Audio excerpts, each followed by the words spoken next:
Job calendar కాస్త jobless calendar అయింది. ఏమైంది జాబ్ క్యాలెండర్? నిరుద్యోగ యువకులు అడిగితే ఇవాళ అశోక్ నగర్ లో వాళ్ళ వీపులు పగలగొట్టినటువంటి పరిస్థితి అధ్యక్ష.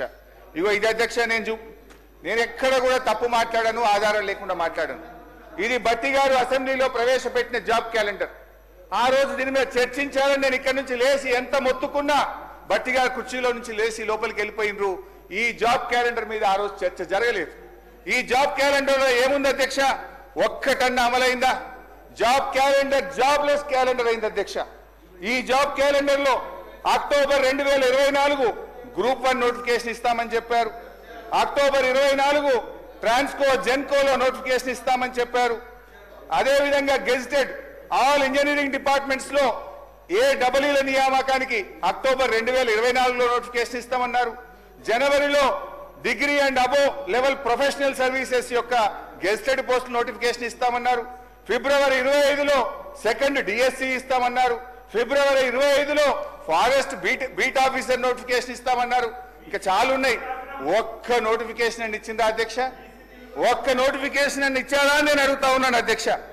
అదేవిధంగా బడ్జెట్ బుక్ లో RRR అధ్యక్ష, RRR విషయంలో పోయినసారి బడ్జెట్ లో భట్టి గారు చెప్పారు. ఏం చెప్పారు అధ్యక్ష? మేము చాలా అద్భుతంగా RRR సాధించాం. వాస్తవానికి 2022లోనే మా ప్రభుత్వమే RRR ఉత్తర భాగానికి అనుమతులు తెచ్చింది. సరే, మీరు చెప్పారు, సంతోషం. ఏం చెప్పినారు బడ్జెట్ లో? దీని నిర్మాణానికి తగిన భూమి సేకరించడానికి ప్రయత్నం జరుగుతా ఉంది. దీనికోసం బడ్జెట్ లో 1525 కోట్ల రూపాయలు పెట్టానని భట్టి గారు చెప్పారు. నేను అడుగుతా ఉన్న, ఏడాది అయిపోయింది, మళ్ళీ బడ్జెట్ పెట్టారు. ఒక్క రూపాయన్న చెల్లించారా? ఒక్క ఎకరమన్న భూసేకరణ చేశారా? ఒక్క కిలోమీటర్ అయినా రోడ్డు వేశారా? అంతా అబద్ధం అధ్యక్ష. ఇకపోతే ఇరిగేషన్ రంగంలో భట్టి గారు పేజ్ నంబర్ 62 పోయినసారి 2024-25 తన బడ్జెట్ ప్రసంగంలో ఈ ఆర్థిక సంవత్సరంలో 6 పెండింగ్ ప్రాజెక్టులను పూర్తి చేస్తాం, 6.5 లక్షల ఎకరాలకు నీళ్లు ఇస్తామన్నారు. నేను అడుగుతా ఉన్న భట్టి గారు, ఏ 6 ప్రాజెక్టులు పూర్తి చేశారో 6 ప్రాజెక్టుల పేరు చెప్పండి, ఎన్ని ఎకరాల ఆయకట్టు ఇచ్చారో వివరాలు చెప్పండి అని చెప్పి నేను మీ ద్వారా భట్టి గారిని కోరుతా ఉన్నా అధ్యక్ష. అంకెల గారడి తప్ప అమలు ఉండదా అని చెప్పి నేను మిమ్మల్ని అడుగుతా ఉన్నా అధ్యక్ష. ఇంత దారుణంగా ఉంటుందా? మీ ప్రసంగాలు, మీ బడ్జెట్ లెక్కలు చూస్తున్న ప్రజలు ఏమనుకుంటారో అనే కనీస ఆలోచన, విజ్ఞత కూడా ఉండదా అని చెప్పి నేను అడుగుతా ఉన్నాను అధ్యక్ష. బడ్జెట్ అంటే అధ్యక్ష లెక్కలు కాదు, బడ్జెట్ అంటే అంకెలు కాదు, బడ్జెట్ అంటే ఒక భరోసా, బడ్జెట్ అంటే రాష్ట్ర భవిష్యత్తు, బడ్జెట్ అంటే బ్రతుకుదెరువు, బడ్జెట్ అంటే బాధలు తీర్చాలి. కానీ వీళ్ళ బడ్జెట్ అధ్యక్ష చెప్పిన దాంట్లో ఒక్కటి కూడా అమలు చేయకుండా అంకెల గారడితో ప్రజల్ని మాయ చేసేటువంటి ప్రయత్నం చేశారు అధ్యక్ష. అధ్యక్ష, అంకెలు చూస్తే ఆర్భాటం, పనులు చూస్తే డొల్లతనం. ఇది గత బడ్జెట్ కథ, ఇది గత బడ్జెట్ కథ. ఇక వర్ధమానానికి ఈ సంవత్సరం బడ్జెట్లోకి వద్దాం అధ్యక్ష. ఇక ఈ సంవత్సరం బడ్జెట్లోకి వద్దాం అధ్యక్ష. ఈ బడ్జెట్లో భట్టి గారు పేరా నంబర్ 62, భట్టి గారు పేరా నంబర్ 62లో ఒక మాట చెప్పారు అధ్యక్ష. నది దాటేదాకా ఓడమల్లయ్య, దాటిన తర్వాత బోడమల్లయ్య అని పేరా 62లో భట్టి గారు చెప్పారు అధ్యక్ష. ఇది కాంగ్రెస్ పార్టీకి బాగా సూట్ అవుతుంది. నిజమే చెప్పారు అధ్యక్ష, నిజమే చెప్పారు అధ్యక్ష. ఓడ దాటేదాకా ఓడమల్లప్ప, ఓడ దాటినాక బోడమల్లప్ప.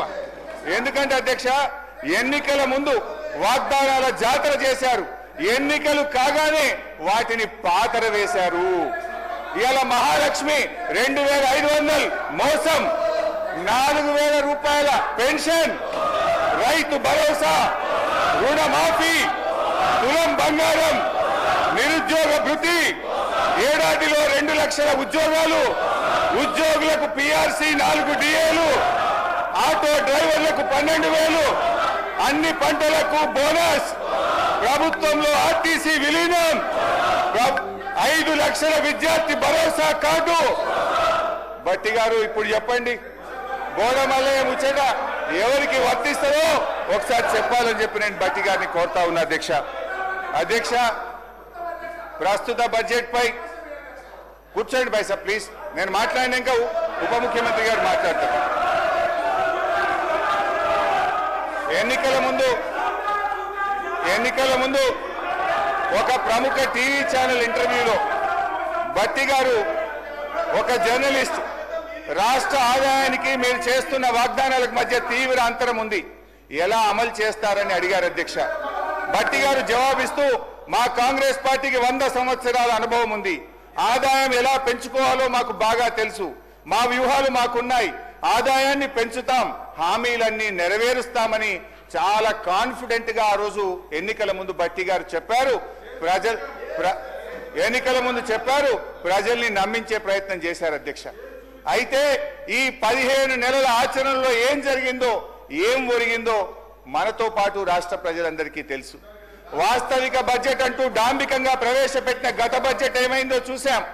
ఇప్పుడు మళ్ళీ 3,04,965 కోట్ల రూపాయల బడ్జెట్ అని మరో గాలిమేడ కట్టారు అధ్యక్ష. ఇది మోస్ట్ డిజాస్ట్రస్ రూలింగ్, ఇది most disappointment budget. Congress disastrous పరిపాలన వల్ల రాష్ట్ర ఆదాయం మీద నెగటివ్ ఎఫెక్ట్ చూపిస్తుంది. రాష్ట్ర ఆదాయం అంతకంతకు క్షీణిస్తా ఉంది. మరి అనుభవం గల్ల భట్టి గారు ఇప్పుడు ఏం చేయాలి, ఏం చేయాలి చెప్పాలి ఈరోజు.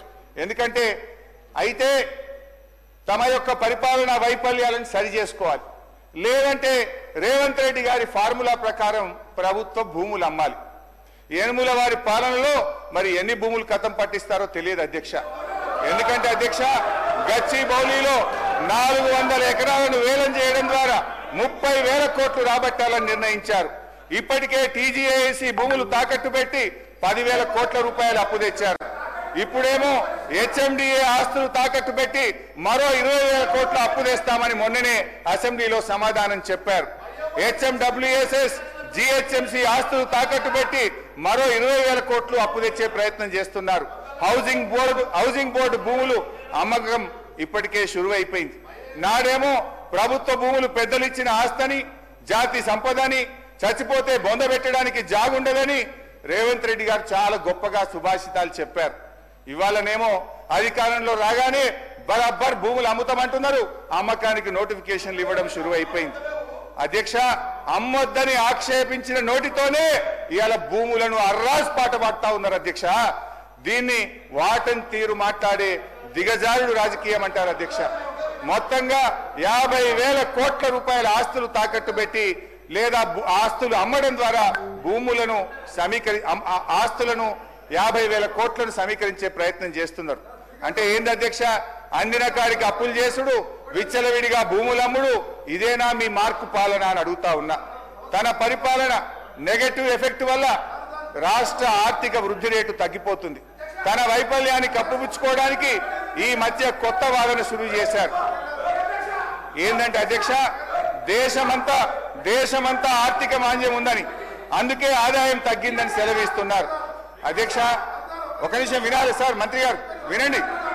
అధ్యక్ష, కర్ణాటక, మహారాష్ట్ర, తమిళనాడు, ఆంధ్రప్రదేశ్ సహా దేశంలో ఎక్కడా కనిపించని ఆర్థిక మాంద్యం ఇవాళ తెలంగాణలో మాత్రమే ఎందుకుంది? అంతా నాకే తెలుసు, అందుకే అంతా నాకే తెలుసని ఈ ప్రభుత్వం, ఈ ముఖ్యమంత్రి గారు అహంకారంతో, అజ్ఞానంతో, అనాలోచిత నిర్ణయాల వల్ల రాష్ట్ర ఆదాయం కుంటుపడ్డది. తన వైఫల్యాన్ని కప్పుపుచ్చుకోవడానికి ఆర్థిక మాంద్యం వచ్చిందని, ప్రపంచమే స్లో డౌన్ అయిందని ప్రవచనాలు ప్రారంభించారు. ఏ రాష్ట్రానికి లేని ఆర్థిక మాంద్యం తెలంగాణకే వచ్చిందా? మీ నెగటివ్ పాలసీల వల్ల, మీ రివెంజ్ పాలిటిక్స్ వల్ల ఈ రోజు రాష్ట్ర ఆదాయం తగ్గుతా ఉన్నది. రేవంత్ గారి పాదం స్పీకర్ సార్, మీ ధన్యవాదాలు సార్. హరీష్ రావు గారు కూడా రిక్వెస్ట్ చేస్తున్నారు. ఒకటే సార్, ఎక్కువ ఇంటర్వ్యూ అని. అరే నీకు చెప్పకముందే భయపడితే ఎట్లా? సార్ హరీష్ రావు గారు అమ్మకాల గురించి ఇతర విషయాలు చెప్తున్నారు. నేను ఒకటే మీరు పర్మిషన్ కొని సార్ ఎట్లా ఈ రాష్ట్రాన్ని సార్ ఒక దేశ చరిత్రలో ఎక్కడ లేని విధంగా ఎన్నికల ముందు ఒక 2 మాసాల ముందు ఔటర్ రింగ్ రోడ్ అనే రోడ్డుని ఫ్యూచర్ హైదరాబాద్ డెవలప్ చేయడానికి గతంలో హైటెక్ సిటీ కట్టి ఆ తర్వాత ఇంకా కూడా ఎక్స్పెన్షన్ చేయాలంటే ఔటర్ రింగ్ రోడ్ కాంగ్రెస్ ప్రభుత్వం రాజశేఖర రెడ్డి గారు ముఖ్యమంత్రిగా ఉన్నప్పుడు ఔటర్ రింగ్ రోడ్ వేసి అక్కడే జిఎంఆర్ ఎయిర్పోర్ట్ కట్టి అక్కడనే ఫైనాన్షియల్ డిస్ట్రిక్ట్ కోకాపేట్ ఎస్సీజెడ్తో పాటు ఇవాళ హైదరాబాద్ ఈ స్టేజ్లో బెంగళూరు తర్వాత ఉన్నదంటే Congress party PV Narasimha Rao expressway కలుపుకుంటూ మెట్రో వరల్డ్ క్లాస్ మెట్రో తీసుకొచ్చి హైదరాబాద్ డెవలప్ చేస్తే సార్ రెండు మాసాల ముందు ఎన్నికల 2 విషయాలు చెప్తా సార్ మీకు. మన తెలంగాణ సభ్య సమాజం తలదించుకునే విధంగా ఔటర్ రింగ్ రోడ్డుని కమిషన్ కక్కుర్తుపడి 7,300 కోట్లకు రోడ్డు రంపిన ఘన చరిత్ర ఈయన సార్ వీళ్ళది. రెండవది సార్ ఎక్సైజ్ ఎప్పటివరకు ఉంది సార్? ఎక్సైజ్ షాప్స్ రెస్టారెంట్ ఇది ఇంకా 3 నెలల సమయం ఉంటే 3 నెలల ముందే అప్లికేషన్ తీసుకొని నిరుద్యోగుల దగ్గర 2,000 కోట్ల రూపాయల నాన్ రిఫండబుల్ పేరు మీద వసూలు చేసి షాపులు కేటాయించుకొని ఎన్నికల ముందు చేసిన కథలు. ఇక భూముల అమ్మకాలు, కోకాపేట్ల యాక్షన్లు, వీళ్ళ బిరామీలు 100 కోట్ల లెక్క పేర్లు భూముల చరిత్ర మేము చెప్తాం, ఆ రిప్లై చెప్తాం. హరీష్ రావు గారు దేశంలో, రాష్ట్రంలో, మన దేశంలో కాదు ప్రపంచంలో ఎక్కడ కూడా మీ కట్టే ఓటు విలువ అధ్యక్ష ఆ కన్స్ట్రక్షన్ కాస్తే 6,500 కోట్లు. రోడ్డు ల్యాండ్ ఎక్విజిషన్ కలిస్తే కదా ఆ రోడ్డు విలువ 1,00,000 కోట్ల పైన ఉంటుంది అధ్యక్ష. రోడ్డు నమ్ముకుంటారు అధ్యక్ష ఎవరైనా? ఈయన భూముల అమ్మకాల గురించి మాట్లాడుతున్నాడు. హరీష్ రావు గారు భూముల అమ్మకాలు మాట్లాడుతున్నారు. హరీష్ రావు గారు మొత్తం తెలియదు అధ్యక్ష. హరీష్ రావు ముందు పెట్టి మాట్లాడిపిస్తారు, వెనక నడిపించే 2-3 ఉన్నారు.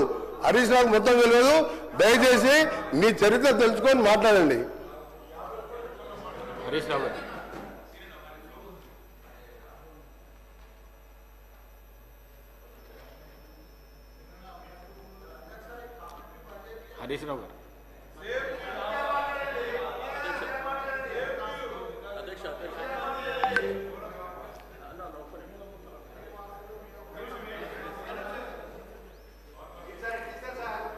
శ్రీనివాస్ యాదవ్. అధ్యక్ష,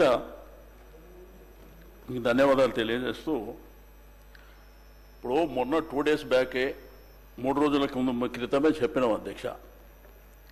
ఇప్పుడు బడ్జెట్ మీద మాట్లాడాలనేటువంటిది మీరు అవకాశం ఇచ్చారు అధ్యక్ష.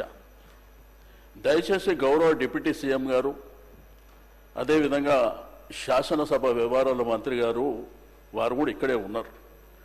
నేనేమంటా, మొన్న కూడా చెప్పిన, ఇట్లా ప్రతిసారి ఇంటరప్షన్ ఉండి మీరు మాట్లాడతాం మేము మాట్లాడతాం అనుకుంటూ పోతే అది పద్ధతిగా ఉండదని చెప్పి, మీరు ఆల్రెడీ డిప్యూటీ సీఎం గారు రాసుకుంటారు, వారు రిప్లైలో చెప్తారు, మధ్యలో ఏదైనా లెజిస్లేటివ్ అఫైర్ మినిస్టర్ గారు ఉంటే మాట్లాడతారు. అనవసరంగా అక్కడి నుంచి మీరు, ఇక్కడి నుంచి మేము, ఇట్లా ప్రతిసారి ఇదే విధంగా వెళ్తే అధ్యక్ష సభ నడవడం ఇబ్బంది అవుతుంది అధ్యక్ష. దయచేసి మీరు అవకాశం ఇచ్చారు, మా హరీష్ రావు గారికి అవకాశం ఇచ్చారు, వారు కంప్లీట్ చేసిన తర్వాత మాట్లాడుకోమని చెప్పండి అధ్యక్ష. ప్రతిసారి ఇట్లయితే వాళ్ళకి ఇబ్బందే మాకు ఇబ్బంది అధ్యక్ష. ఇప్పుడు వాళ్ళు అడుగుతారు, మధ్యలో మేము అడుగుతాం.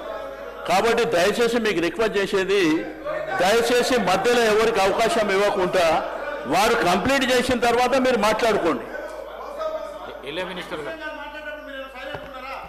సార్ అధ్యక్ష, శ్రీనివాస్ యాదవ్ గారు నీతులు మాకు చెప్తా ఉన్నారు అధ్యక్ష.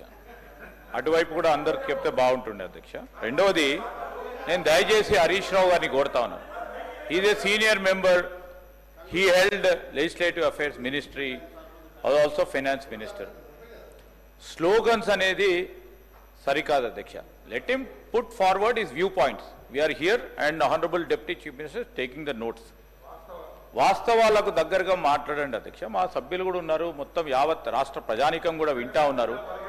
ఈరోజు వాస్తవానికి దూరంగా మాట్లాడి స్లోగన్స్ ఇచ్చే కార్యక్రమం చేస్తే డెఫినెట్లీ సార్ అధ్యక్ష, ఇక్కడ కూడా ఉన్న మా కాంగ్రెస్ పార్టీ శాసనసభ్యులు ఎందుకు ఇంటారు అధ్యక్ష? ఇష్టారాజ్యంగా అడ్డగోలుగా సత్యదూరమైన మాటలు మాట్లాడితే కూర్చోమంటే ఎందుకుంటారు సార్? మీరు సత్యం మాట్లాడండి, వినడానికి ఆస్కారం ఉంటుంది. మీరు చెప్పేదంతా చెప్పుకుంటూ పోతా ఉన్నారు. దయచేసి అధ్యక్ష, ఇప్పటికే 35-40 నిమిషాలు మాట్లాడారు వారు. దయచేసి మొత్తం అన్ని సబ్జెక్ట్స్ అయిపోయినాయి అధ్యక్ష. వారిది సబ్జెక్ట్స్ అన్ని మాట్లాడినరు. మహిళల గురించి మాట్లాడినరు, సంక్షేమాన్ని గురించి మాట్లాడినరు, విద్యార్థుల గురించి మాట్లాడినరు, ఉన్న సబ్జెక్ట్స్ అన్ని మాట్లాడినరు, పరిశ్రమలకు సంబంధించి అన్ని సబ్జెక్ట్స్ మాట్లాడిన మళ్ళీ ఇంకేంది అధ్యక్ష?